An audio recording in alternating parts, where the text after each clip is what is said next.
It was the summer of 1972 in the city of Lexington, North Carolina, and 28-year-old Bonnie Bates Pritchard had just received the kind of bad news that would send most wives straight into the arms of a trusted friend, confidant, or family member.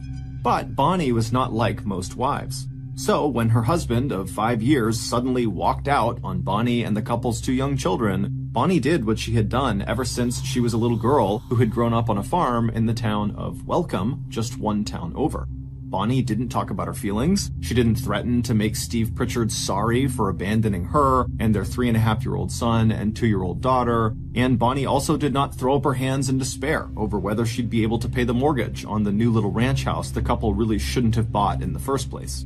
In fact, on that hot July day, as her husband headed off into the sunset with his latest girlfriend, Bonnie didn't even notify her parents that she was about to become the first person in the Bates family to get a divorce.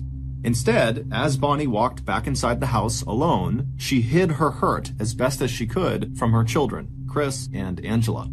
And when she finally did have a few minutes to herself to really absorb the news that she was now a single mother, Bonnie did her best to be practical rather than self-pitying. Bonnie reminded herself that she had a steady job with an insurance company up in the big city of Winston-Salem, 20 miles away, that it was primarily her income anyway that had been supporting the family since she and Steve, 5 years her junior, had gotten married back in August of 1967. Sitting at the kitchen table, Bonnie spread the household bills out in front of her.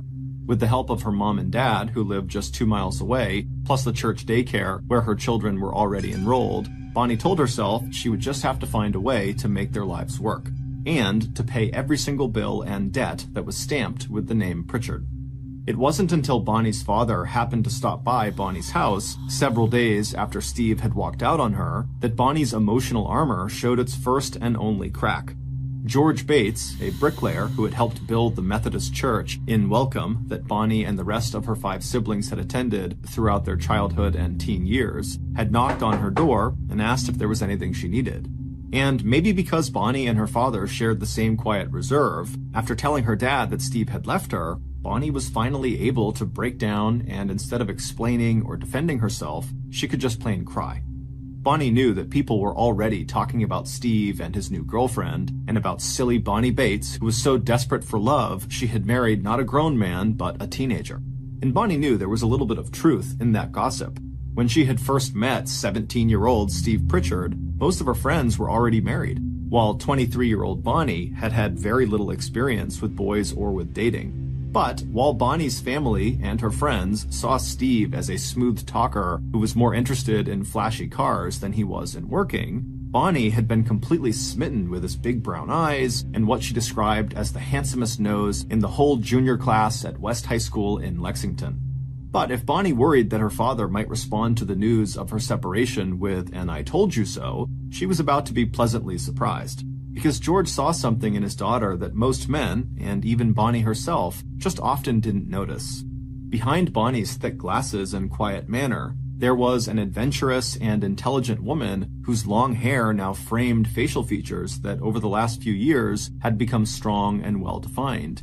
And while Bonnie was as slender and retiring as ever, the breakup of her marriage and the financial responsibility that was already settling squarely onto her shoulders would show an inner strength that would become one of Bonnie's most defining personal characteristics. So even when Steve completely failed to pay court-ordered child support and alimony, Bonnie, who did not want to further disrupt her children's lives by moving, worked extra hours to cover the mortgage and slowly get ahead on the bills. And even though the risk that Bonnie took in marrying Steve Pritchard had ended in divorce and 4 exhausting years of Bonnie slowly dragging herself and her children out of a deep financial hole, the fact was, Bonnie had taken other risks in her life that turned out to be both very smart and also very bold, especially for a divorced single mom in rural North Carolina back in the early 1970s. Even before she met Steve, Bonnie had left the small town of Welcome after graduating from high school, and while working as a sales clerk at a department store in Lexington, she had enrolled in courses at Lexington Business College that taught her the basic data entry skills that led to her job with the insurance company in Winston-Salem. And now that Bonnie was on her own again, no matter how tired she was when she arrived home after work with her equally tired small children, Bonnie would stay up late into the night, making sure to teach herself the latest advances in data entry. Of course, Bonnie's children also paid a high price for their parents' divorce. Steve seldom came back to visit his two children, and even when he did, he never seemed to have the money to pay what he owed to Bonnie. In the end, Bonnie's struggle paid off.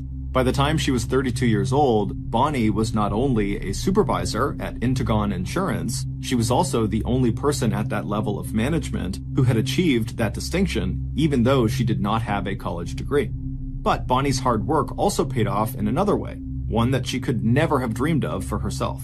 Because in 1976, 4 years after Steve had left Bonnie and the kids, Bonnie was stunned to discover that she had attracted the romantic attention of one of Intigon's highly regarded financial executives. And not only was Leith Von Steen several big rungs above Bonnie at the insurance company where they both worked, to Bonnie he also seemed totally out of her reach socially. 1 year younger than Bonnie, Leith was the only child of a very well-to-do family. And when Leith was still a baby, his parents had moved from Queens in New York City to North Carolina, where they became even more prosperous. Once in Raleigh, the capital of North Carolina, Leith's father had partnered with his brother, Leith's uncle, in running a highly successful dry cleaning business. And by the time Leith was in high school, Camel City Laundry and Cleaners had become one of the most successful businesses of its kind in the entire country. Although Bonnie and Leith only had their first social encounter right before Leith was about to leave North Carolina to take a job in Cincinnati, Ohio, Leith surprised Bonnie by courting her even after he moved. And despite the difference in their financial and social backgrounds, Bonnie and Leith actually had a lot in common. Like Bonnie, Leith was an extremely private person, although among his friends he was well liked for his sharp sense of humor and the fact that he let you know if something was bothering him, but he was not someone who held a grudge. And while Leith may have had more self-confidence and definitely more formal education than Bonnie, both of them seemed to be shy and reserved when it came to dating. But it turned out that Leith had seen in Bonnie the same qualities that were so apparent to her father and her family. Behind Bonnie's appealing but shy exterior, Leith found himself strongly attracted to Bonnie's keen mind, gentle disposition, and her dedication to her children and to her work. So, a romance that had begun with Leith overhearing Bonnie ask a friend where to get a pair of boots for a Halloween costume would culminate 3 years later in marriage. Leith had started out by asking Bonnie if she wanted a ride to go get those costume boots, and by August 17th, 1979, the couples were saying, "I do." And right after exchanging those vows, Bonnie left her job at Intigon Insurance, Leith left his job in Cincinnati, Ohio, and after a short stop in Indiana, the new family had moved back to their home state of North Carolina. There, in 1981, 3 years after their marriage, Leith and Bonnie and their 2 children settled into a roomy 2-story home on Lawson Road in the small town called Little Washington. Leith had a top job as a financial auditor for a local yarn company called National Spinning, and over the next 3 years, Bonnie would also re-enter the workforce as a computer programmer analyst, and Chris and Angela would be enjoying the kind of comfortable upper-middle-class life that had seemed so completely out of their reach when they had been children. And then, in the summer of 1987, the Von Steen family got the phone call that would again change everything. After an 18-month-long period during which Leith's beloved parents, first his father and then his mother 4 months later, became sick and then died, Leith was notified that his uncle had also passed away.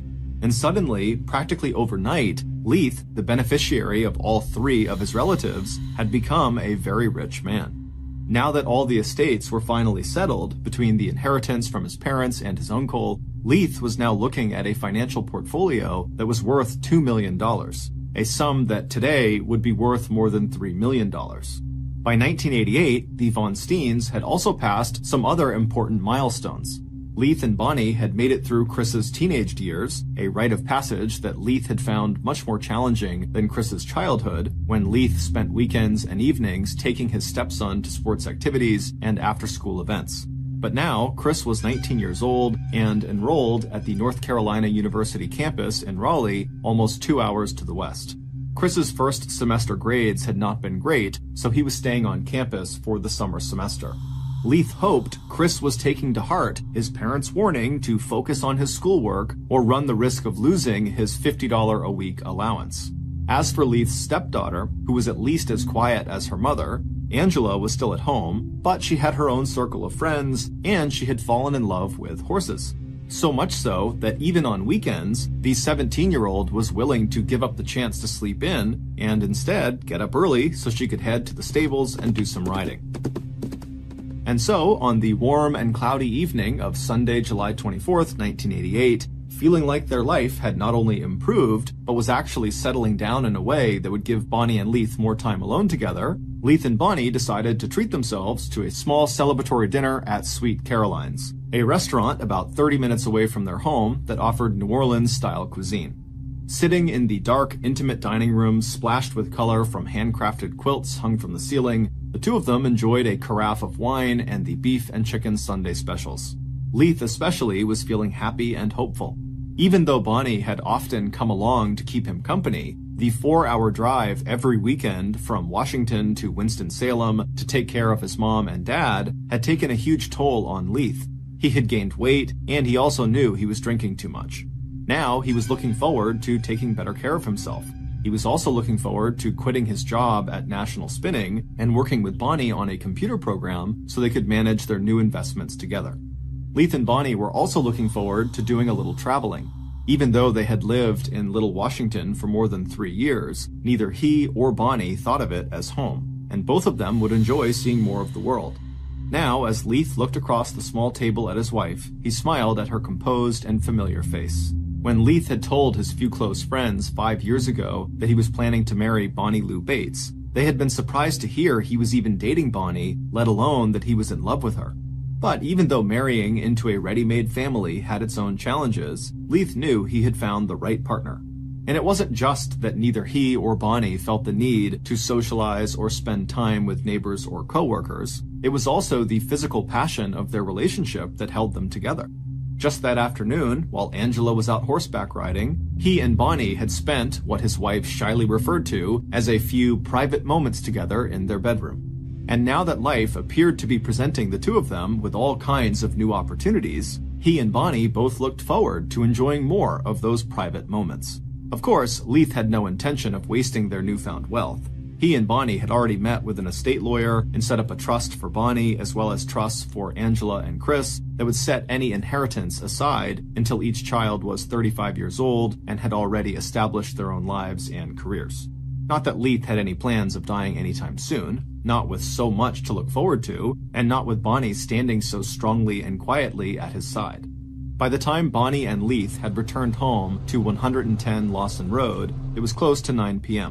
The sky had cleared and was now lit by a bright moon. Once inside, Leith headed straight for bed, while Bonnie sat down on the sofa in the living room to watch TV. 2 hours later, at about 11 p.m., Bonnie went upstairs to join her husband in the master bedroom. On her way, she paused to say goodnight to Angela, who slept in the bedroom directly across the hall. Bonnie had to raise her voice to be heard over the hum of the fan that Angela kept running every night and the music Angela was listening to, but a few minutes later, Bonnie was back in the master bedroom, where she slipped into her nightgown before joining Leith in bed.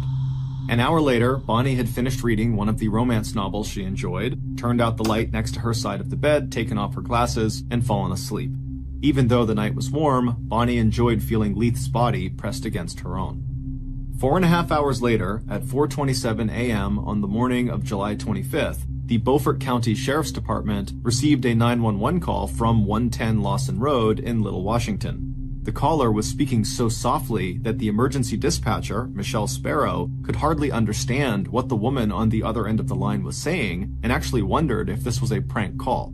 But when Michelle asked the woman to speak louder, the caller's faint reply chilled Michelle to the bone. "My name is Bonnie Leith," the woman whispered. "Please hurry. My husband may be dying, and I think I may be dying too." Within minutes of Bonnie dialing 911, the first police and medical personnel had arrived at the neat white frame house on Lawson Road, and the sight of what lay behind the door of the Von Steen's master bedroom shocked even the most hardened and experienced of the first responders. The walls and ceiling of the bedroom were literally dripping with blood. Even before the medics checked for a pulse, it was clear that the stocky man on the bed, dressed only in his boxers, was dead. With his swollen eyes and crushed skull, he was clearly the victim of one of the most gruesome and violent attacks that Beaufort County law enforcement had ever seen. But it was the person lying on the floor next to the bed who commanded the attention of medics and later police, because it was clear that whoever had just killed Leith Von Steen had also intended to kill his wife Bonnie. And from the look of the cuts on Bonnie's face and the 2.5-inch long stab wound in the center of her chest, that attempt had very nearly been successful. By the time Bonnie had been rushed to the hospital, she was already suffering the effects of a collapsed lung and massive blood loss. But even as medics raced to stabilize Bonnie's dangerously low blood pressure, one of the first responding police officers who had cleared the house of intruders had opened the door across from the master bedroom and found Bonnie's daughter, Angela, still fast asleep, with a box fan positioned right next to her bed, blowing air directly onto the young woman. When Angela finally heard the officer's voice, she seemed to come fully awake, sitting up abruptly and wanting to know what happened. But what the officer would remember most about Angela was how little emotion she showed, even after walking into her parents' blood-drenched room and talking briefly to her gravely injured mother just before Bonnie was rushed to the hospital. But if Angela's response seemed cold and distant, her brother's response was just the opposite. Just a few minutes after the call from Angela telling him that their stepfather was dead and their mom injured, Chris made a hysterical emergency call to the campus police at North Carolina University in Raleigh. Unable to find the keys to the 1965 classic Mustang that Leith had given him on his 16th birthday, Chris desperately begged campus security for a ride back home to Little Washington. And by 8 a.m., Chris was standing next to his mother's hospital bed, holding Bonnie's hand and crying uncontrollably. Meanwhile, back at 110 Lawson Road, the two lead investigators in the case were already putting together their first impressions of the crime scene. To 26-year-old local detective John Taylor, it seemed obvious that whoever had committed the crime had taken pains to make it look like a burglary, starting with a pane of glass in the back door that had been broken, as though someone had reached through the opening to unlock the door from the inside. But whoever had broken the glass had chosen one of the panes that was so high above the inside door lock that it was impossible to reach down and actually unlock the bolt. As for the open purse on the kitchen counter and a few open drawers and cabinets, they appeared to be signs that someone may have searched the house, but none of the money and jewelry that had been left out in plain sight had been taken. And then there was the attack itself, which had been so over the top and violent that Detective Taylor believed it had to have been personal and premeditated rather than the work of some random stranger. If that was true, the detective thought, he would be very interested in interviewing the people who had been closest to Leith Von Steen, and that included not only his two stepkids, but his wife Bonnie.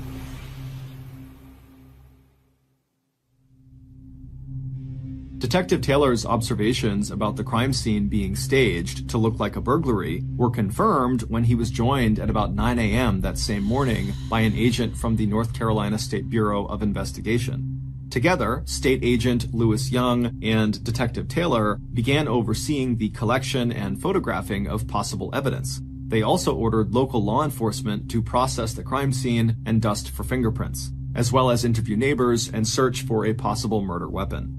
Local officers were also sent to National Spinning Company, where Leith worked in the finance department, to follow up on the possibility that the murder had been in response to Leith uncovering some kind of fraud or firing a disgruntled employee. But by 11 p.m. that night, it was clear to law enforcement that they were not likely to find any quick answers in the Von Steen murder case. Because, so far, the initial interviews they had conducted that day with neighbors and with family members, always prime suspects in a homicide, had created more confusion than clarity.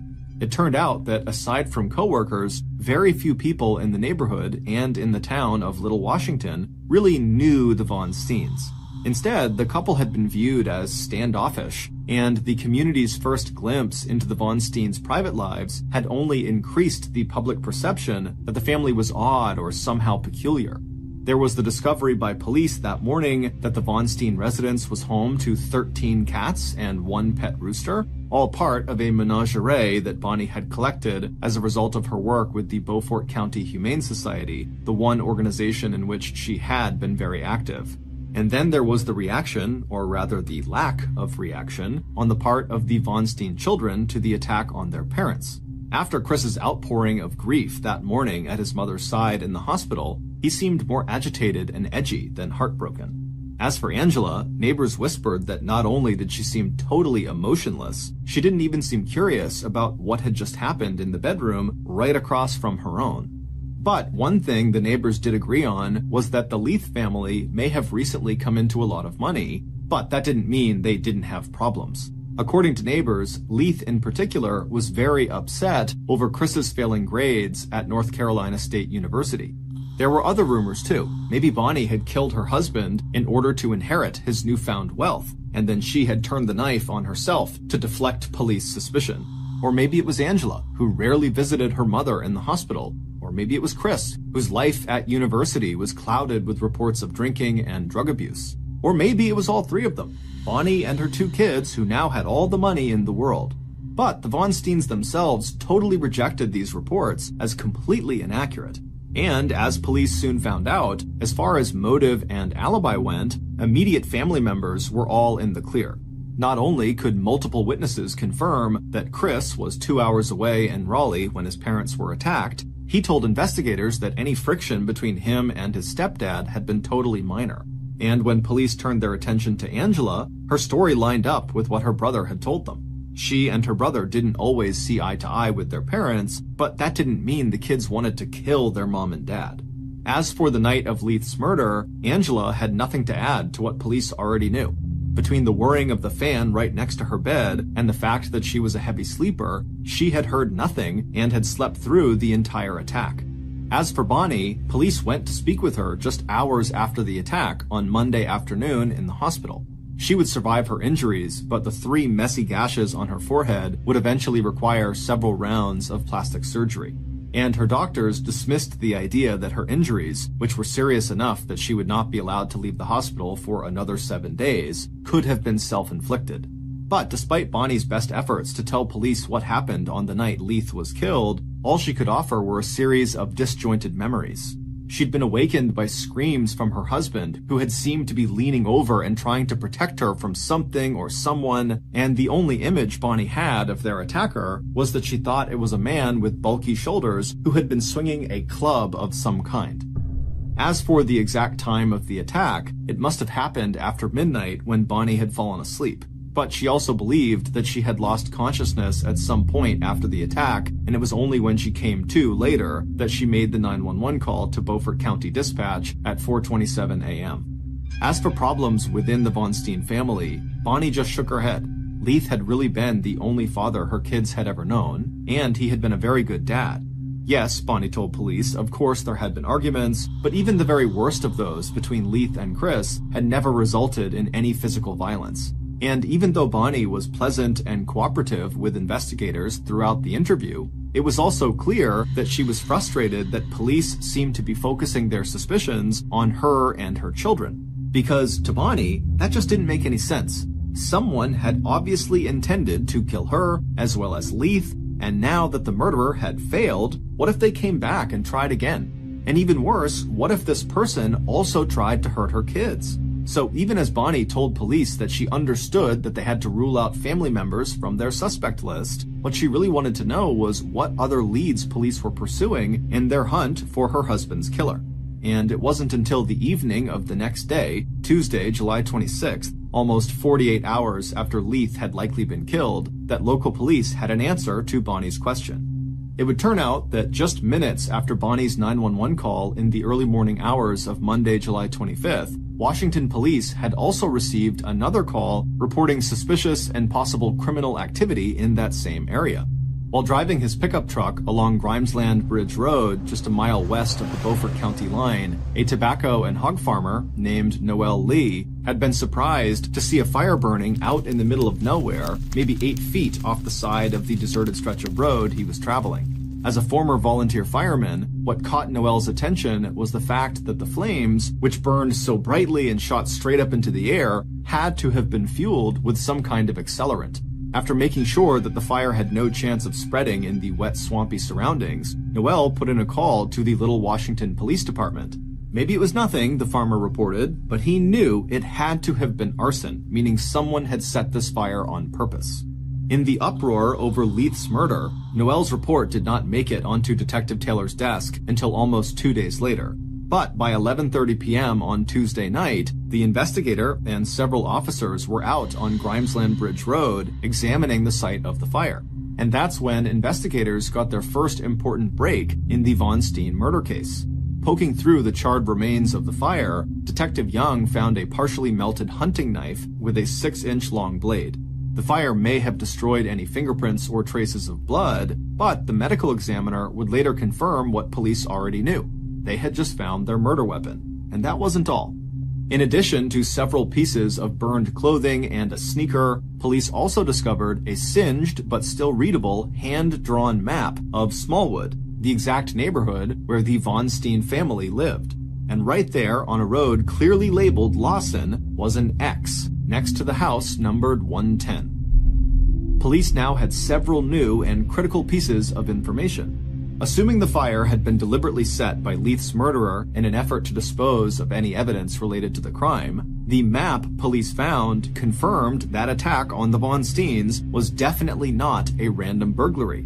And since the murderer had apparently needed detailed directions to find the Von Steens' house, the murderer probably wasn't from Little Washington.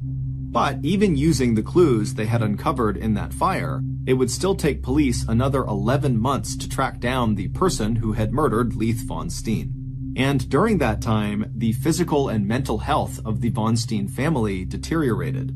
After getting discharged from the hospital on August 1st, 8 days after her husband's murder, Bonnie moved herself and her children first to a Holiday Inn in Little Washington, then to her parents' house in Welcome, and finally up to Winston-Salem into the cramped, dark house that had once belonged to Leith's parents and that now belonged to Bonnie. Meanwhile, Bonnie continued to suffer adverse effects from her injuries, and Chris dropped out of North Carolina State University. Angela's attempts to move on with her life also failed when she enrolled and then withdrew from a small college in southwestern Virginia. But it wasn't until June of 1989, almost a year after Leith's murder, that police were finally able to give Bonnie and her family the answers Bonnie had so desperately wanted. And those answers would not only shock all of Little Washington and Bonnie's hometown of Welcome, it would catapult the Von Steen murder onto the front pages of national newspapers for weeks and months to come. Based on the information and evidence police discovered from the site of the fire on Grimesland Bridge Road on July 26th, a day after Bonnie's 911 call to local police, here is a reconstruction of what happened in the early morning hours when 42-year-old Leith Von Steen was murdered. After Bonnie said goodnight to Angela sometime after 11 p.m. on the night of Sunday, July 24th, she walked back into the bedroom she shared with Leith and changed into her nightclothes. Just before getting into bed, Bonnie gently roused her husband to see if he might like a glass of iced tea or water. After a mumbled no, Leith turned over and immediately fell back to sleep. After reading quietly for 30 minutes, Bonnie took off her glasses, turned off her bedside light, and she too fell fast asleep. Meanwhile, the killer had made their own preparations for the night, packing a baseball bat and hunting knife into a green canvas knapsack. And now, at 2:30 a.m., the hand-drawn map spread out on their lap had led the killer directly to their target here in the town of Little Washington.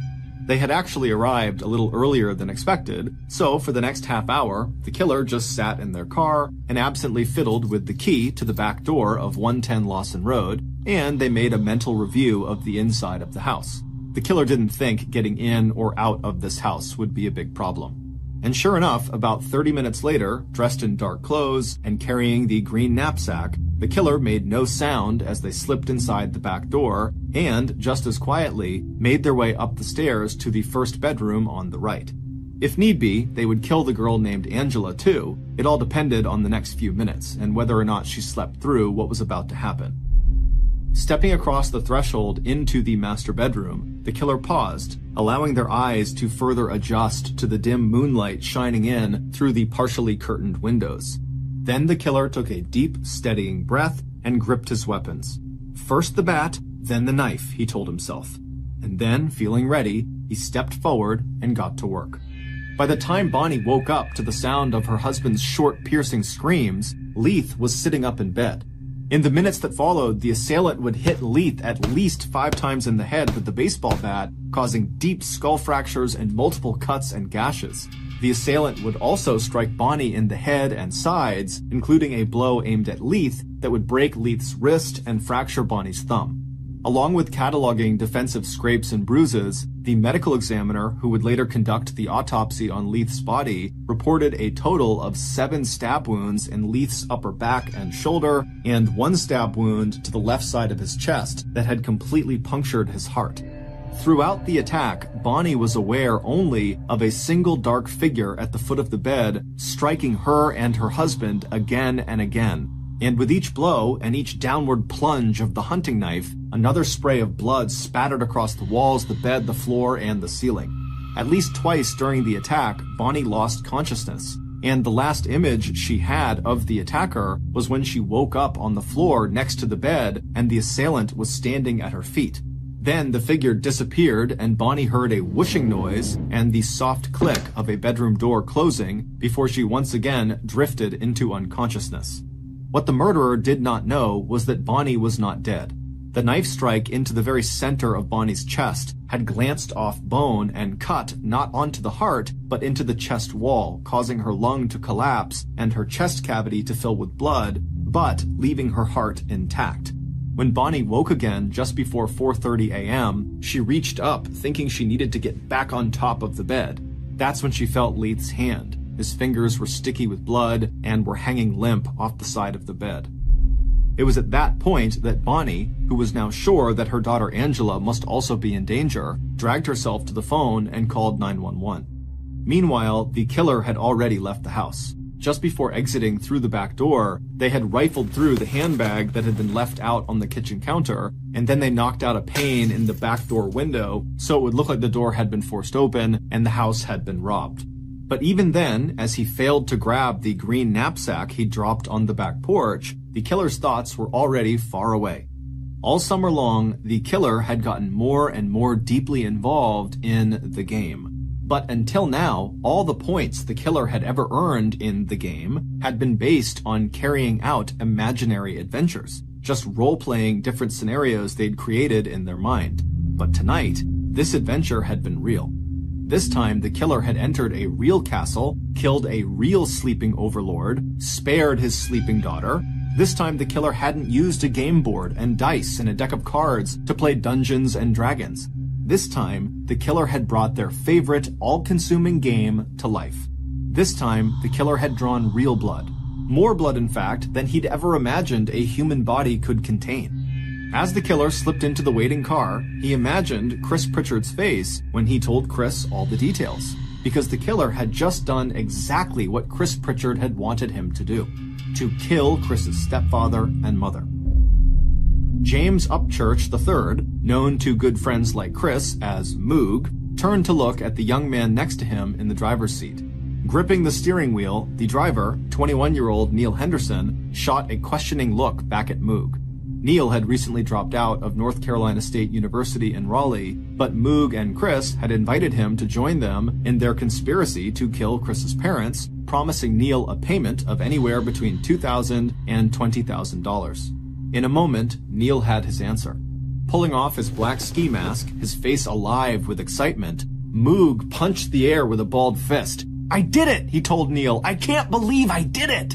It would turn out that by the end of his second semester at North Carolina University in Raleigh, Chris Pritchard wasn't just getting bad grades. In fact, Chris's problems were much, much worse. Since arriving at college, Chris hadn't just become a heavy drinker. He had also become a habitual drug abuser, a habit that was costing him more than he could possibly cover using the $50 a week allowance he got from his parents, Leith and Bonnie. While his parents did not know the extent of their son's alcohol and drug addiction, which now included marijuana, ecstasy, cocaine, and LSD, they had given Chris an ultimatum. He either used his summer semester to clean up his act and improve his grades, or his parents would stop his allowance and he would have to leave college and find a job. But by the start of that summer semester, Chris had discovered something else at college that was just as addictive as the alcohol and drugs. Along with 2 other boys on campus, Chris had become obsessed with the complicated and immersive role-playing game called Dungeons and Dragons, which Chris had first started playing back when he was 12 years old and living at home. First introduced in 1974, Dungeons and Dragons allowed players to create and assume the identity of adventurers from all different historical periods, races, and occupations. Each game had a dungeon master who would act both as a referee and storyteller.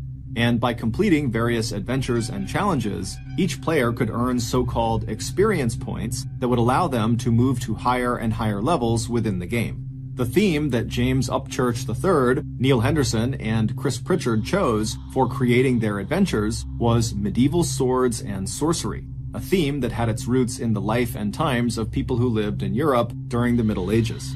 As the boys spent more and more time together playing the game, Chris had also begun bragging to Neil and James about how rich his stepfather had recently become, exaggerating the amount of Leith's inheritance from $2 million to $10 million. And by mid-July of that summer semester, Chris and Moog, who was a dungeon master, had moved from role-playing adventures in Dungeons and Dragons to actually plotting the best way to murder Chris's parents and sister so Chris could inherit all that money and share it with his good friends Moog and Neil. Their first plan, which they tried to put into action on Saturday, July 23rd, was to drug the Von Steens with sleeping pills and then start an electrical fire that would burn down the house at 110 Lawson Road and kill Leith, Bonnie, and Angela. But that plot failed completely when Chris and James were unable to crush the fuse box and start the fire. Still, that failure didn't stop Chris. By the very next day, he and Moog had come up with a better plan. This time, Chris would stay at college and create an airtight alibi for himself, while Neil used Chris's white 1965 Mustang to drive Moog, who did not have a valid driver's license, down to Little Washington so Moog could kill Chris's parents. Instead of sleeping pills and arson, Moog would kill Chris's parents and possibly Chris's sister Angela using a baseball bat along with a knife that Chris had purchased for the job at a Kmart in Raleigh. No one would suspect Moog and Neil played any part in the murder, since neither one of them had any obvious connection to Mr. and Mrs. Von Steen. And all Chris had to do was get them a key to the Von Steen house, draw them a map of exactly where his parents' house was located, then make sure that during the time of the murder, he was seen by plenty of people playing cards in a friend's dorm room until 3:30 a.m. on the morning of Monday, July 25th. Once Moog had committed the murder, he and Neil would stop somewhere on their way back to Raleigh and get rid of the murder weapons and any other evidence, including the map, that could tie any of them to the crime. As for Angela, if she woke up during the attack, then James should kill her too. And once Chris received word at university that his parents were dead, he would cover for the absence of his car, the classic white Mustang that had been a gift from his stepfather, by saying that he could not find the car keys and needed a ride from campus security to join Angela and his injured mother in Little Washington. Chris would later say that he was happy his mom survived the attack, but friends and neighbors would tell police that instead of asking how Bonnie was doing after the attack, the questions Chris was asking everybody was, what had Bonnie said, what had Bonnie seen, and what did Bonnie remember about her attacker? As for his co-conspirators, Neil and James, aka Moog, as soon as Chris got his hands on his parents' money, Moog would get $50,000 and a brand new Porsche sports car as payment for killing Chris's parents, and Neil, the driver, would get a nice payday as well. Except that under the terms of Leith's will, neither Chris or Angela would be able to touch any of their parents' money until they were 35 years old. And as it turned out, the murder might have gone unsolved except for two things: the report of the fire that led to the discovery of the murder weapon and map, and a decision by Little Washington police back in March, 7 months after the murder, to reinvestigate all aspects of the crime. Because from the start, the more police saw and learned about Chris Pritchard, the more certain they were that regardless of his alibi, Leith's stepson must have been involved in Leith's murder. That new investigation included running the name of Chris Pritchard's friends up in Raleigh through a national criminal database to see if any of them had criminal records. That search turned up the name of James Upchurch III, aka Moog, who had been arrested on 3 previous occasions, once for breaking into his local high school with friends and stealing some electronic equipment, and 2 other times for stealing a cooler of beer and for driving without a license. In following that new lead, investigators began a more systematic interrogation of this core group of 3 friends who had started to spend every waking hour together playing the potentially violent game of Dungeons and Dragons. And as the pressure on the 3 boys increased and Chris's mental health declined, investigators believed it was only a matter of time before one of them broke down and confessed to some involvement in the Von Steen murder. And that is exactly what happened. On June 9th, 1989, almost 11 months after Leith died, Neil Henderson cracked. In exchange for a plea deal that would minimize his prison sentence, Neil met with investigators and described Chris's plot in detail while also insisting that he, Neil, never really believed that Moog would actually go through with the murder. Neil wasn't the only conspirator to strike a plea deal with the Beaufort County District Attorney's Office. In exchange for testifying against James Upchurch III, aka Moog, Chris Pritchard, who admitted it was his idea to kill his parents and possibly his sister, also agreed to plead guilty to aiding and abetting murder. Chris would eventually tell his shocked and heartbroken mother that he had been so strung out on drugs and so lost in the fantasy world of Dungeons and Dragons that when he planned her murder and the murder of the one man she had ever truly loved, Chris, who had dropped 19 tabs of LSD in the month leading up to the murder, LSD is a hallucinogenic drug, felt it would be better to kill his parents than face their disappointment when they learned just how badly he was doing in school and in life. On January 24th, 1990, 1.5 years after Leith's murder, 22-year-old James Moog Upchurch was convicted of first-degree murder and sentenced to death in the gas chamber. 2 years later, in 1992, the Supreme Court vacated that death sentence and instead imposed a term of life in prison. 22-year-old Neil Henderson was sentenced to 40 years in prison, but was released on parole just 10 years later in December of 2000. As of 2021, he was living in North Carolina and managing a restaurant. Chris Pritchard was sentenced to life in prison plus 20 years. After going through drug and alcohol rehab, he became a born-again Christian and was released on parole in May of 1997. Immediately upon his release, Chris returned to North Carolina and moved back home with his mother. Chris completed his parole in May of 2012. As of 2022, he is a manager for a men's program at Soteria Community Development Corporation and lives near Spartanburg, South Carolina with his wife. Chris and Bonnie remain close. We want to thank 2 authors whose nonfiction books were key sources in writing this podcast episode. The first is Cruel Doubt by Joe McGinnis, and the second is called Blood Games, A True Account of Family Murder by Jerry Bledsoe. Both books were published in 1991, and in the following year, each was the basis for either a TV movie or miniseries. If you're interested in learning more about the Von Steen case, please check out our sources for links to official documents, as well as newspaper, magazine, and internet articles.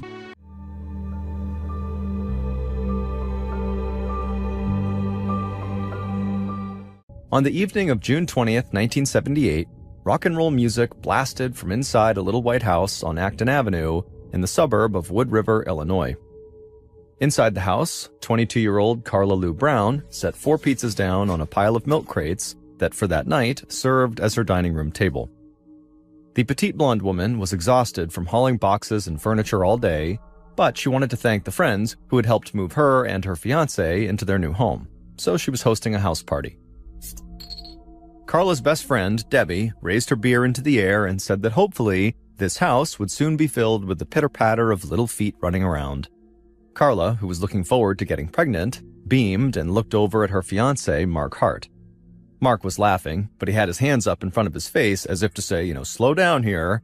He joked that before they had kids, he'd just like to get their boxes unpacked first. Carla had been dating Mark, the 27-year-old apprentice electrician, since he returned from the war in Vietnam. Carla was totally crazy about him, but their 5-year courtship had been anything but smooth. Mark was one of the few men in Carla's life who had not immediately thrown himself at her feet and done whatever it took to make her happy. At 4'11" tall, Carla was shorter than most girls in Wood River, but that hadn't stopped her from becoming a varsity cheerleader in high school. She was kind and approachable, which made her popular with boys and girls alike, and she was curvy enough to attract wolf whistles from total strangers out on the street. But Mark was different.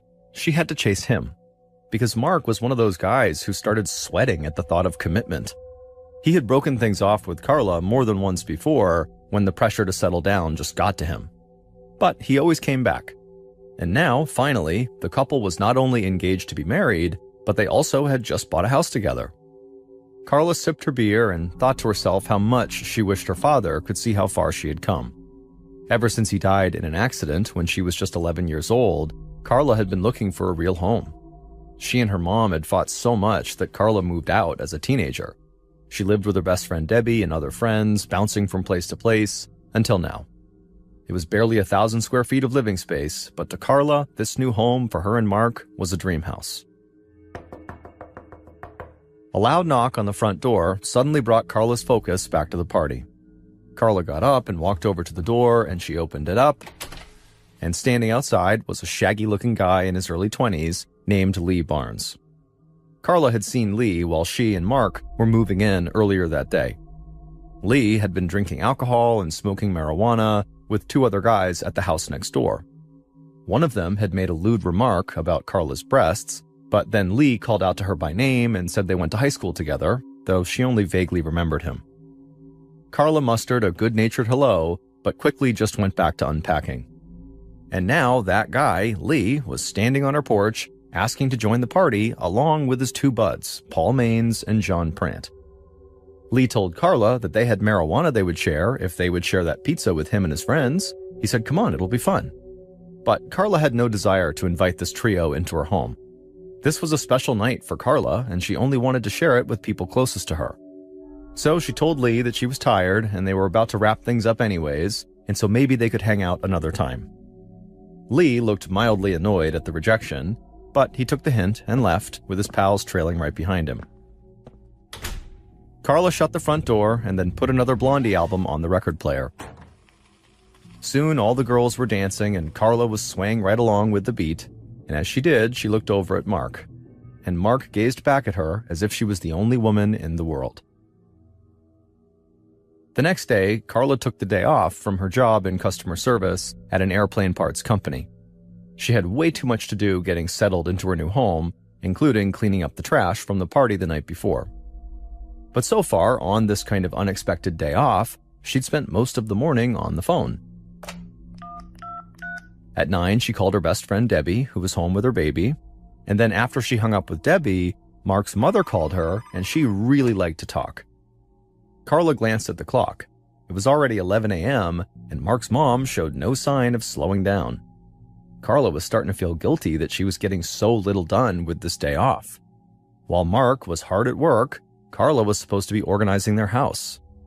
So eventually, Carla made up a lie that she had just heard someone knock at her front door and so she needed to go, and so Mark's mother took the hint, and they hung up.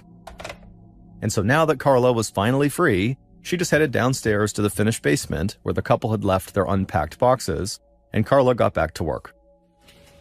But minutes later, Carla was unpacking a 10-gallon barrel labeled Mark that contained his clothes when she heard footsteps coming down the stairs to the basement. Figuring that Mark must have forgotten something before he left for work, Carla stopped what she was doing and she turned around with a big smile on her face, ready to greet her husband. A little after 5 o'clock that evening, Carla's husband, Mark, pulled up to the house in a pickup truck driven by his friend Tom. They were hauling a large doghouse behind them. Mark knew how much Carla loved his parents' golden retriever dog, so he planned to get a dog for her as soon as they were settled in. Mark told Tom that he kind of secretly hoped that Carla would love this puppy so much that she might wait on having a kid right away. Once the pickup truck came to a stop, Mark slid out of the passenger seat and walked up the front path to his 1-story clapboard house and went in the front door. He expected to find Carla, but didn't see her in the living room. And she didn't answer when he called her name. Mark picked up an empty beer can from the night before and took it into the kitchen. As he threw it into the trash can, he noticed that the back door was ajar. He felt annoyed with Carla for leaving it open because all sorts of insects could get in. He shut the door, then joined his friend Tom outside. They carried the doghouse to the backyard and set it down under the shade of an oak tree. Then Mark invited his friend inside for a tour of their new house. He showed Tom their bedroom and the spare room that Carla was already calling the baby's room, and then Mark asked Tom if he wanted to go downstairs and see his favorite part of the house, the basement. Tom said, yeah, let's do it. So Mark led the way down the steps to the basement, where he had set up the TV and a sofa. No matter what was going on upstairs, he told Tom as they walked down, we can always watch football in peace down here. But when they actually got downstairs, Mark immediately noticed something strange. The sofa appeared to be soaking wet, and the TV tray in front of it was turned upside down. Beside the sofa were several dark red drops on the basement floor, and Mark wondered if maybe it was blood. And so in a second, his mood switched from being annoyed to being very anxious. Mark looked rapidly around the room for some explanation for what was going on, but everything else seemed totally normal. Then Mark turned toward these swinging doors that led to the laundry room, and in the gap between the bottom of the doors and the floor, he could see Carla's bare legs. Suddenly panicking, Mark screamed out Carla's name, but Carla didn't answer. And so Mark ran into the laundry room, and what he saw in there was worse than anything he saw in Vietnam. Carla was kneeling on the ground with her hands tied behind her back, and her head was submerged in a 10-gallon barrel full of water. Carla was also naked from the waist down. Mark ran over to the barrel and saw bubbles in the water around Carla's head, and for just a second he thought maybe he could save her. But when he frantically pulled her head out of the water, he saw her complexion was already gray, and she had 2 long gashes across her forehead, as well as serious bruising under her chin. Also, 2 of Mark's socks were tied tightly around Carla's neck, digging into her skin. Mark checked her wrist for a pulse, but couldn't find one. And so as Mark cradled his fiancée in his lap and began to cry, Tom raced upstairs and called 911.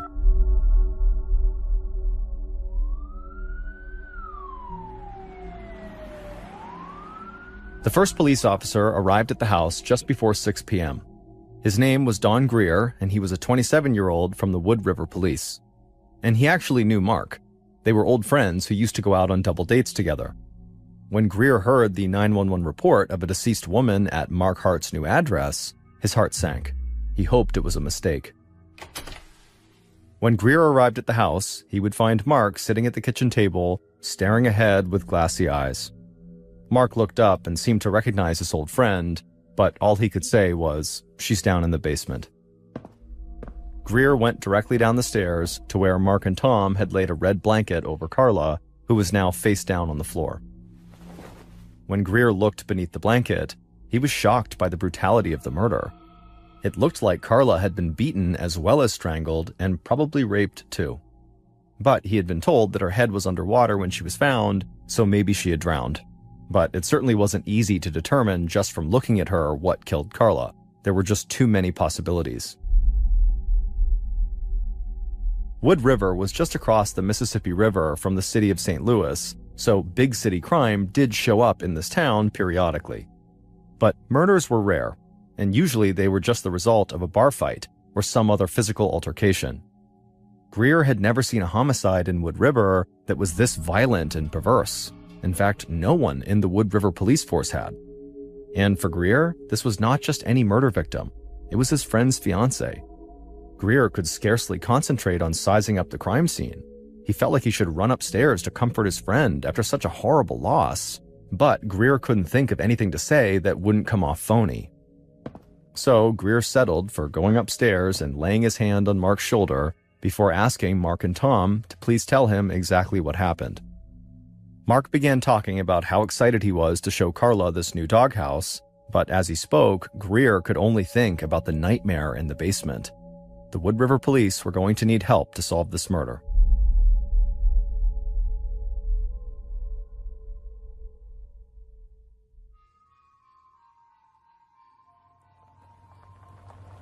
A few hours later, at around 8 p.m., crime scene technician Alva Bush of the Illinois State Police pulled up to the house on Acton Ave. Greer didn't know him personally, but Bush was the first guy the chief had wanted to call when Greer told him they needed a high-level crime scene analyst. Bush, who was a Vietnam veteran and former narcotics officer, was built like a bear and was known to speak bluntly. But at only 30 years old, he was already the most perceptive and intuitive crime scene tech in the state. Bush walked into the kitchen and introduced himself to Mark, who was clutching a framed photograph of Carla. Bush looked closely at her smiling face as Mark tearfully recounted how he had found his fiancée in the basement. Bush then headed to the basement with Greer, glad that he saw Carla in life before he saw her as a murder victim. Bush's first reaction when he reached the crime scene was irritation. Mark and Tom, in their desperation to save Carla, had moved her body to the floor and away from the barrel of water where they found it. It always made Bush's work harder when someone tampered with the crime scene before he arrived. Clues were almost always lost. Nonetheless, he quickly started forming a mental picture of the crime that had unfolded right here. Greer removed the blanket to show Carla's body to Bush, and it didn't take a genius to suspect sexual assault. Carla was nude from the waist down. Bush examined the wounds on Carla's face. The cuts ran parallel across her forehead, bloody but too shallow to be fatal. He wondered what would make a wound like that. The socks tied around Carla's neck made it look like she had been strangled with them, but Bush thought the knots were too neat to have caused her death. A death struggle is messy business, and these socks looked more like a decorative scarf than a murder weapon. Bush told Greer that the killer very likely tied these socks around her neck after she was already dead. Bush also doubted that Carla had drowned. The water inside the 10-gallon barrel where Carla's head was submerged had only the slightest tinge of red, even though Carla had fresh bleeding wounds on her face. That told Bush that she was most likely already dead when the killer dunked her head inside of the water. And the more Bush looked around, the more he became convinced that the killer must have deliberately rearranged the entire crime scene before they fled. The brightly colored wool sweater Carla was still wearing was just too neat. The single button near the neckline was still fastened, which seemed really unlikely to Bush considering there must have been a life-and-death struggle. Also, it seemed unlikely that Carla would be wearing a sweater at all on a warm June day. And so Bush figured the killer must have dressed Carla in the sweater after they killed her. Likewise, Bush thought the cords wrapped around Carla's wrists were added for show as well. The bonds were so loose that there was just no way that could have kept Carla's hands bound, especially, again, in the middle of a life-and-death struggle. Bush concluded that the killer very likely assaulted Carla while she was on the couch, and then bashed her in the head with something, and then strangled her as she bled. Afterwards, the killer very likely tried to wash the blood off the couch, which is why the cushions looked soaked, and then, very likely, the killer dragged Carla's body to the laundry room, where he dressed her in the sweater, tied the socks around her neck, and then stuck her head in the water to make it look like she had drowned. And then, just before the killer left, they very likely took Carla's panties as some kind of sick trophy. But as Bush thought about this, he also thought to himself, why would this killer have gone to all this trouble to stage the crime scene?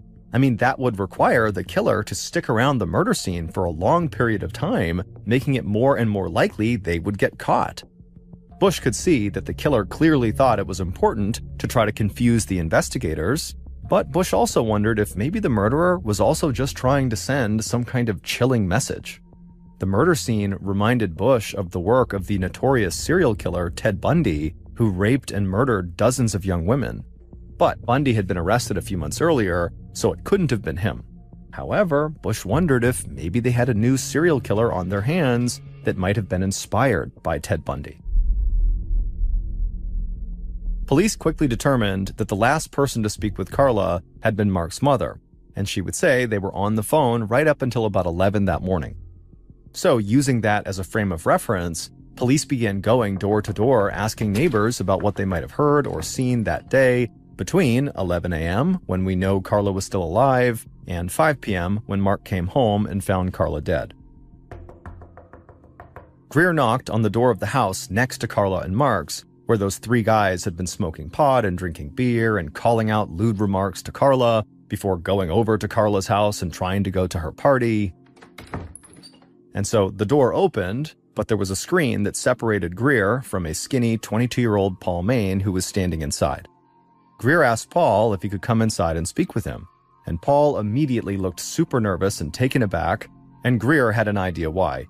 He could smell the pot smoke from where he was standing. Greer promised Paul that he was not there to try to bust him for marijuana. It was fine. Paul nodded and opened the screen door.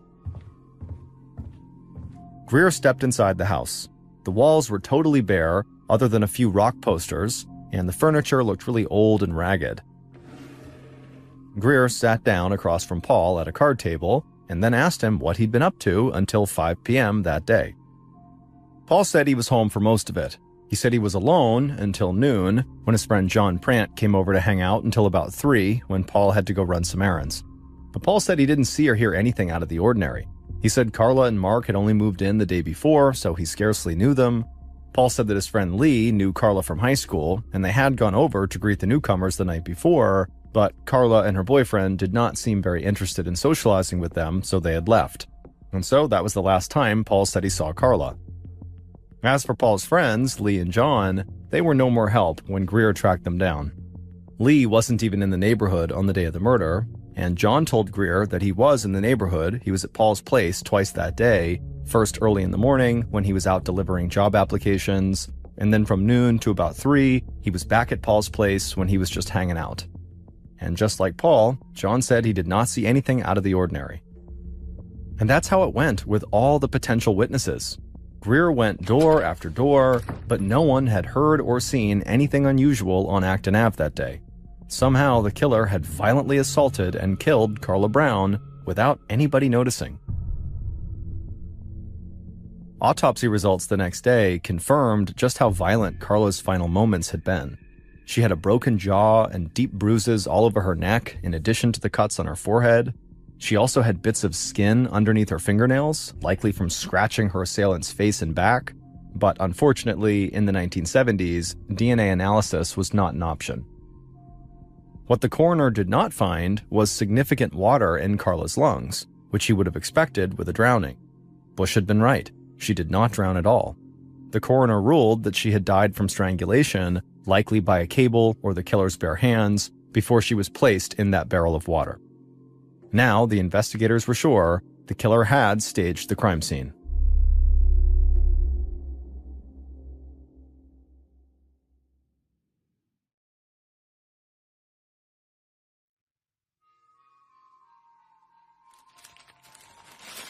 All across Wood River that day, June 22nd, people woke up to front-page news about the shocking murder of Carla Brown, along with a picture of Carla from her senior yearbook.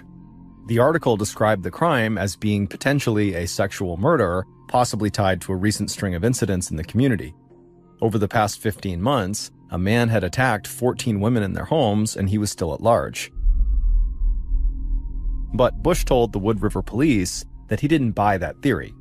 That serial rapist who was attacking women in their homes always broke in at night, but Carla was killed in the middle of the day, and the serial rapist did not kill his victims.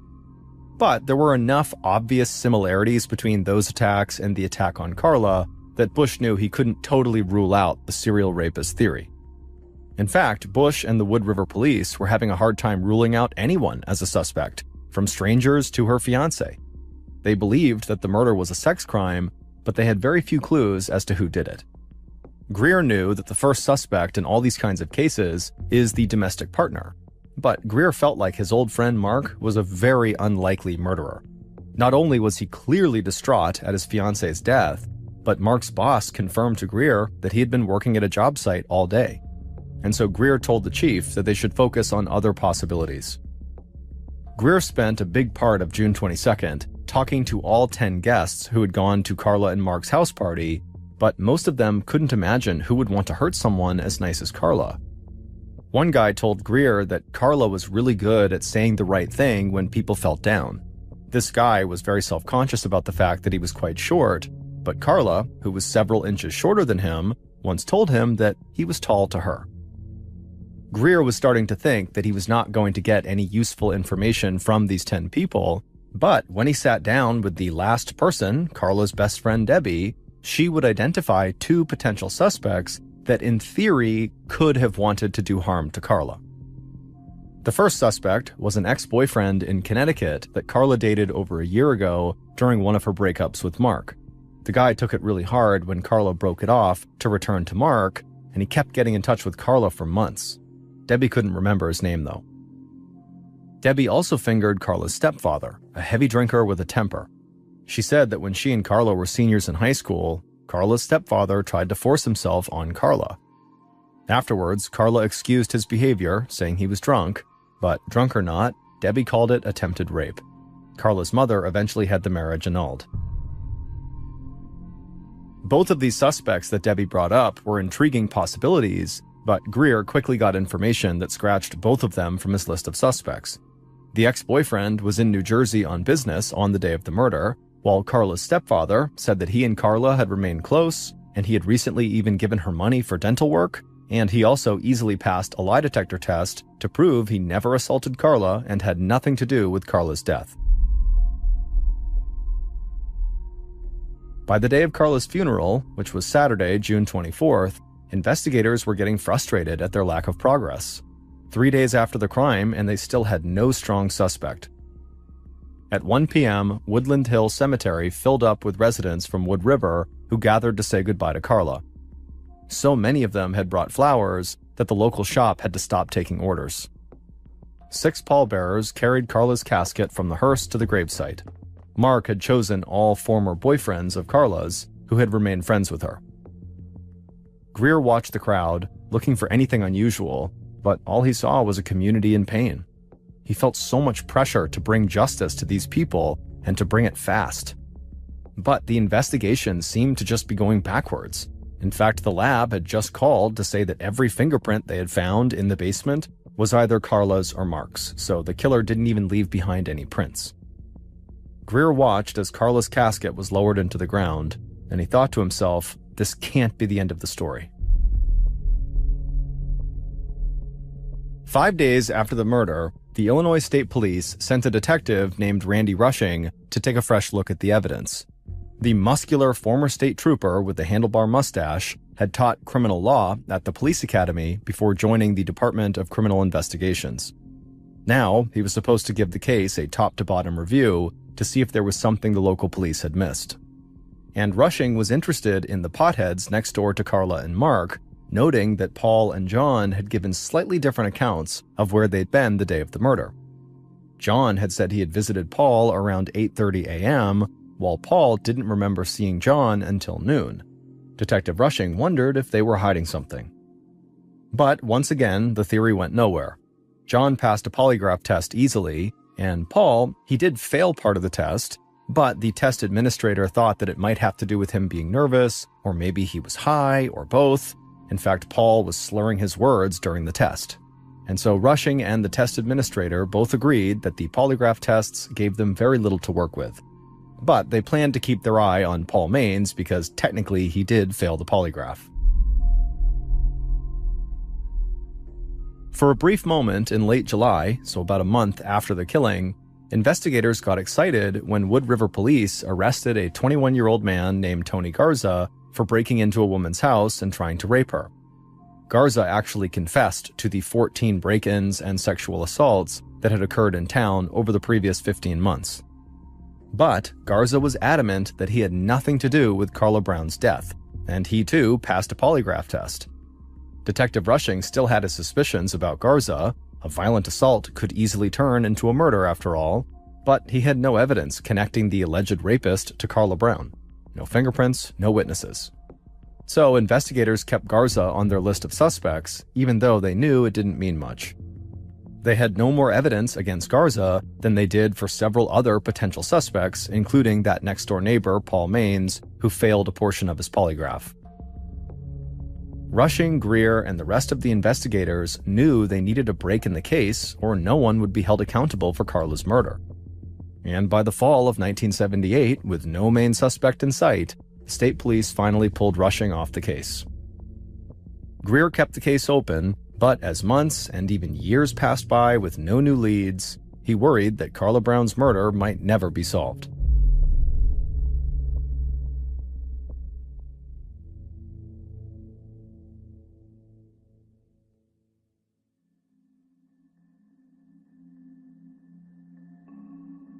By June of 1980, so 2 years after the murder, the investigation was in the deep freeze, and Carla's fiancé, Mark, had given up hope that her killer would ever be brought to justice. Bush, the crime scene analyst, had worked on literally hundreds of other criminal cases since the murder of Carla Brown. But he never forgot Carla's smiling face in the photo that Mark was holding that day, or the terrible injuries she had suffered at the hands of her killer. And the idea that her killer was getting away with murder really gnawed at Bush. At the time, Bush was in New Mexico to testify at another trial when he attended a police seminar on a new investigative technique called computer image enhancement. He sat on the edge of his seat in a university lecture hall as a forensic dentist, Dr. Homer Campbell, explained how the computer could transform a two-dimensional photograph into a three-dimensional image, giving police new insights into crime scenes. Dr. Campbell demonstrated how this technique enabled investigators to scour a picture in a much deeper way, picking up details that were previously invisible. After the lecture ended, Bush walked right up to Campbell and said, "Hey, I have a case for you." He explained that Carla Brown's murder had baffled investigators, in part because the killer had completely rearranged the crime scene, making it hard for them to find real clues. He said investigators were particularly puzzled by two parallel cuts on Carla's forehead. Campbell was intrigued. So the next day, Bush sent over the crime scene photos from Carla's murder, and Dr. Campbell ran them through his computer enhancement process, and then afterwards he asked Bush if he could take a look at the TV tray that was found next to Carla's sofa that was visible in the pictures. When Campbell had zoomed in really tightly on the tray, he discovered a strand of Carla's blonde hair and some of her blood. Instantly, Campbell realized that whoever Carla's killer was had struck her with the TV tray. That's where those cuts had come from on Carla's head. Then Dr. Campbell asked Bush about the bite mark. Bush froze. He was not aware of any bite mark on Carla. He had focused on the heavy bruising around Carla's neck from the strangulation and ignored what looked like a relatively minor bruising around her collarbone. But studying the enhanced photograph, Dr. Campbell found the telltale marks left by a set of teeth. Bush initially blamed himself. How could he have missed a bite mark on the body? But Dr. Campbell assured him that without the enhancement, no one would have caught it. Now the question was, could this be used to identify the killer? Dr. Campbell believed that a bite mark was almost as good as a fingerprint. In fact, it was Dr. Campbell's testimony about a bite mark in the Ted Bundy murder trial 2 years earlier that helped convict Ted Bundy. With Campbell's big discovery, they could now compare suspects' teeth against the shape of the bite mark on Carla. Without a court order, it would not be easy to get suspects to agree to have molds made of their teeth, but Bush had a plan to get what they needed. And he called Rushing, the state police detective, to help. Of all the people investigators had spoken to, Carla's next-door neighbor, Paul, the guy who had partially failed the polygraph, was still at the top of their list of suspects. And even without a mold of his teeth, they could tell that Campbell's bite mark analysis suggested he could be their guy. Whoever killed Carla had crooked teeth, and just from looking at Paul, he also clearly had crooked teeth. But by this time, September of 1980, so 2 years and 3 months after Carla's murder, Paul no longer lived on Acton Avenue. But Wood River police officer Don Greer, who by this point had been promoted to deputy chief, tracked Paul down at a YMCA about 15 minutes away, and he gave him a call.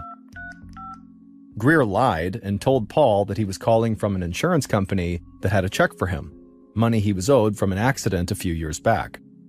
Now, this was a deliberate deception, one that would likely be tossed out by a court as unethical today, but back in 1978, it worked like a charm. Paul came right to the closed insurance company building that police were using as their front, and he presented himself at the front desk, ready to receive his check, but very quickly, Paul realized he had walked into a trap. Paul looked even thinner than when Greer had questioned him 2 years earlier. Rushing noticed that Paul was trembling and thought there was a good chance he would crack and give a confession. But Paul stuck to his original story when he was asked. He said he had no idea who killed Carla. But Greer and Rushing did not believe him, and they made that very clear to him. They said there was only one way he could prove his innocence. Let them take an impression of his teeth to compare against the killer's teeth. And Paul agreed. They overnighted the impression of Paul's teeth to Dr. Campbell, and then all the investigators held their breath until they heard back the next day. Finally, 27 months after the crime, they hoped they were on the brink of justice for Karla. But when Dr. Campbell called, he had disappointing news. The forensic dentist told them that the photographs, even with the computer enhancements, were not good enough to declare Paul's bite as a match. Paul could be the killer, but Campbell was not certain. Rushing, Greer, and Bush alike were crushed. The Karla Brown case was cold again.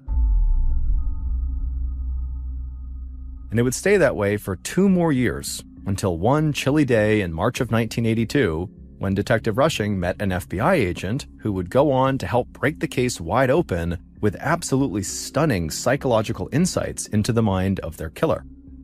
Rushing was at a conference in St. Louis when he attended a session led by Agent John Douglas, who was a pioneer in the art of profiling suspects so that police knew who to look for. Douglas's 6-person team specialized in creating psychological profiles of serial killers. The tall, slender agent wearing a vest and tie talked about traveling the country to speak with killers like Charles Manson and others less famous but no less deadly to understand how their minds worked. Rushing was totally mesmerized by Douglas's way of analyzing killers' motives and weaknesses. And so Rushing couldn't help but wonder, what kind of suspect would Douglas profile if he looked at the Karla Brown case? And so after the talk was over, Rushing approached Douglas and asked for his help. And Douglas agreed. 6 weeks later, Bush and Rushing piled into an unmarked police car to make the 800-mile drive to FBI headquarters in Virginia to go over the case with John Douglas. Greer, who was now Wood River's chief of police, flew back from a vacation in Florida to join them on this trip. When the investigators arrived at the sprawling FBI campus, an agent from Douglas's behavioral science unit escorted them to a conference room. They spread pictures from the crime scene across the table. Then Douglas breezed into the room, shook hands, and started examining the photos. A few minutes later, he sat back in his chair, assembling the details he had just formed in his head, and then he launched into a highly specific description of the killer that was so precise it was like he actually knew him and was there in the basement 4 years earlier when the crime happened on June 20th, 1978. He said the crime scene looked disorderly, which made him think the killer was a shaggy-looking, disorderly person. Someone with low self-esteem who was awkward with women and had a history of rejection. Douglas then said the killer likely drove a beat-up old car, something like a red or orange Volkswagen. Now, to Bush, Rushing, and Greer, it almost seemed like Douglas was just making things up as he went along. And so as Douglas spoke, they began exchanging doubtful looks and wondered if they drove all this way for nothing. But Douglas wasn't done. He said it was common for killers to keep something from their victims. And when he said this, Bush looked knowingly at Greer, because 4 years ago, they had discussed the fact that Karla's panties were missing from the crime scene, and maybe they had been taken as a trophy. Douglas then said that the Karla Brown murder scene had some of the trappings of a serial killer, especially the way the killer had moved things around to create the appearance that Karla had drowned in that 10-gallon barrel. But Douglas said the killer had never killed anyone before Karla, and the killer probably did not come over to Karla's house to kill her. This surprised the investigators, and so Rushing asked Douglas how he could possibly know that. And Douglas just pointed to the photograph showing the soaking wet sofa, and he said, well, it looks like the perp tried to revive his victim by splashing water on her. That does not seem like a killer who just goes around killing people. This seems like maybe it happened by accident. Bush's jaw dropped. The wet sofa had perplexed him and all of his investigators for 4 years. Douglas said the strangulation and blows to the face indicated a personal confrontation. Maybe Karla rejected him sexually and he struck back. In cases like that, Douglas said, the killer usually faces the victim and attacks the face and neck. Douglas would go on and describe this case as what he called a neighborhood crime, meaning it was likely committed by someone living nearby or literally in the victim's household. Douglas looked at the 3 men and told them that very likely they had already interviewed the killer. Rushing piped up and said, well, what would happen if the killer took a polygraph? Douglas shook his head, uncertain. He felt the polygraph was not a reliable tool. He'd seen too many cases where the killer beat the test, but was convicted on other evidence. Greer wondered what that meant for their case. All of their potential suspects had passed their polygraph, except for Paul, who had failed a portion of it. Then Douglas looked at the photograph of the blood droplets from the crime scene again, and he said the killer must have had blood on him, and so after Carla was dead, the killer must have gone somewhere nearby to try to clean himself up. And when Greer heard that, he thought, well, if the killer was Paul, how much closer than next door can you get? Because Paul lived next door to Carla. Bush, Greer, and Rushing were already blown away by Douglas's insights. But then the FBI agent leaned across the table and delivered the best news of all. Since their killer was almost certainly an amateur killer, he would easily crack under pressure. Douglas suggested that the police should mount a psychological warfare campaign in the media. He said that they should play up ways that emerging technology has helped them gather evidence, how the photo enhancement led to the discovery of the bite mark, and how psychological profiling enabled them to narrow down their suspect list. Basically, Douglas was telling them to use the media to try to trick the killer into thinking that their arrest was imminent. Then Bush brought up the idea of digging up Carla's body. Dr. Campbell had suggested that the casket, if it kept the water out as it was designed to, could preserve the body for some time. Whatever bruising occurred would still be present in the skin. They could get a better look at the bite mark on her neck and match it to suspect's teeth, Bush noted. Douglas said spreading the news that police were about to exhume Carla's body would be the perfect way to destabilize their target. The killer, Douglas believed, had visited Carla's grave many times to talk to her. She was likely the only person who knew his terrible secret. After 4 years, Douglas thought their killer must have gotten comfortable, believing that he'd gotten away with his crime. Digging up Carla's body would resurrect his fear of getting caught, and that could lead to a major mistake, if not a confession. Bush, Rushing, and Greer left the meeting feeling totally floored. John Douglas looked at the case that had stumped them for years, and in a matter of minutes created a psychological profile for the man who had killed Carla, and a roadmap that could lead police to him.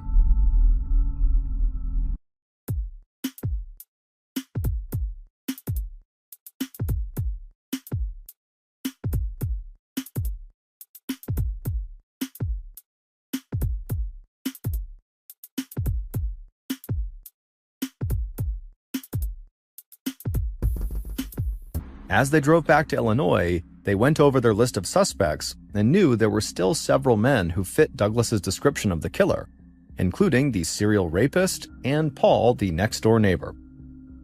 The 3 investigators met with the district attorney as soon as they got back to Madison County, Illinois, and the DA immediately agreed to the FBI profiler's media strategy.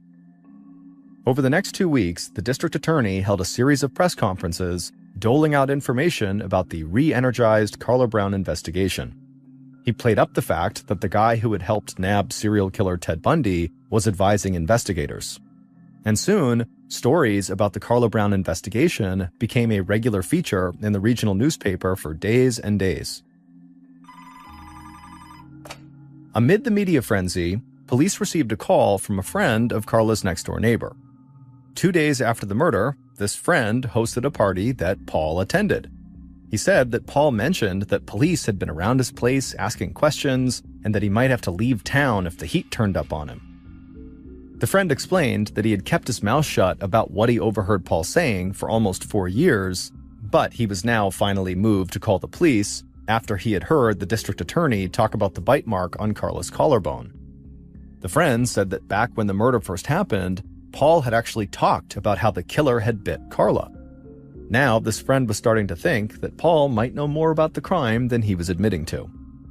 That got Rushing's attention. No one knew about the bite mark until Dr. Campbell discovered it in a computer-enhanced photo 2 years after the murder. Well, no one knew about it prior to that, except for the killer. On June 1st, 1982, almost 4 years after the murder, reporters from all over the St. Louis region gathered around Carla Brown's grave at the Woodlawn Cemetery. They snapped pictures of her headstone, which read, "So lovely, so loving, so loved." As the backhoe dug into the ground, Chief Greer stood shoulder to shoulder with Rushing and Bush praying that this invasion of Carla's grave would lead them to her killer. The casket was lifted out of the ground and placed into a hearse and driven to the St. Louis Medical Examiner's office. Greer, Bush, and Rushing gathered around the casket as the coroner opened it up. The casket had been sealed well, leaving the body in very good condition. The skin had not deteriorated very much, and this time, Bush zeroed in with his camera on the bite mark. Using new high-resolution film, he snapped photograph after photograph. Now armed with much better images of this bite mark, investigators wanted to compare them with Paul's dental impression. Bush, Rushing, and Greer flew out to New York to meet with a bite mark expert. He was going to match the teeth marks on Carla's collarbone against impressions taken from several men they had spoken to over the last several years, including Paul from next door and Carla's ex-stepfather. Now, none of these bite molds were labeled by name, so this expert had no idea whose teeth were which as he did the comparison. Sitting at his kitchen table on Long Island, New York, the bite mark expert performed a blind comparison, and sure enough, he found a perfect match. Investigators now knew who killed Carla, and unbelievably, the real killer basically lined up perfectly with the profile of the killer they had gotten from Douglas.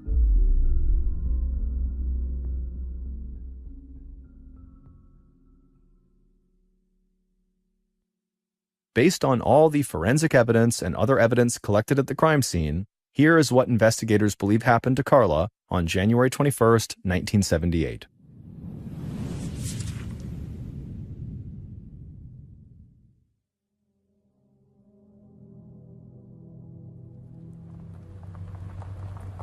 Around 11 a.m. on that day, the killer parked his beat-up red Volkswagen vehicle at a laundromat about a block from Carla and Mark's house. As he walked from his car towards their house, he reached back and he touched his back pocket to make sure the coil of electrical cord was still there, and it was. The killer entered the house through the back door, which was unlocked. He then headed right downstairs to the basement to confront Carla. Carla recognized him and demanded to know what he was doing there, but the killer didn't explain himself. Instead, he just grabbed her and forced her onto the sofa. Carla fought back as hard as she could, but her killer was much stronger and twice her weight. The killer then kissed Carla on the face and the neck, and then bit her along the collarbone.